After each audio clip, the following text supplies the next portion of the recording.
New York State is changing its stance on a decades-old ban and will allow the storage of liquefied natural gas, but with strict regulations.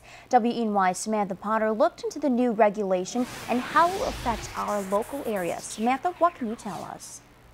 Jennifer, after an explosion in 1973 at an LNG facility killed 40 people in Staten Island, the state placed a temporary ban on the LNG storage facilities, leaving it up to the Department of Environmental Conservation to create regulations. Well, that day has finally come.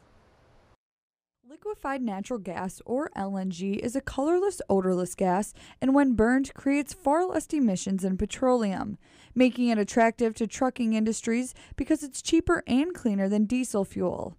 After decades of push from trucking industries and business groups, New York State and the Department of Environmental Conservation have lifted the ban on the storage of liquefied natural gas.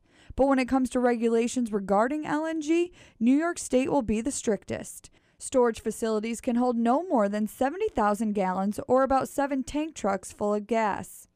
I have concerns about LNG, although in general it has a good safety track record.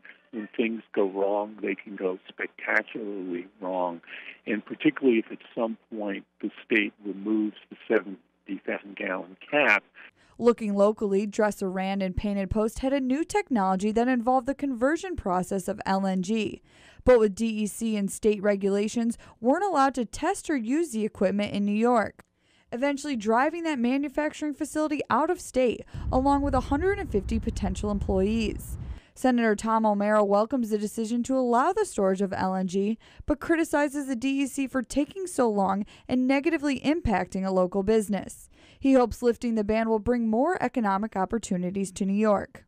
It's going to be very beneficial for trucking companies and delivery companies like the likes of UPS and FedEx have been very interested in converting their vehicles to LNG. Now we want to make it clear that LNG should not be confused with LPG, liquefied petroleum gas. That's a separate issue regarding the gas storage facility on Seneca Lake. In the studio, Samantha Potter, WENY News.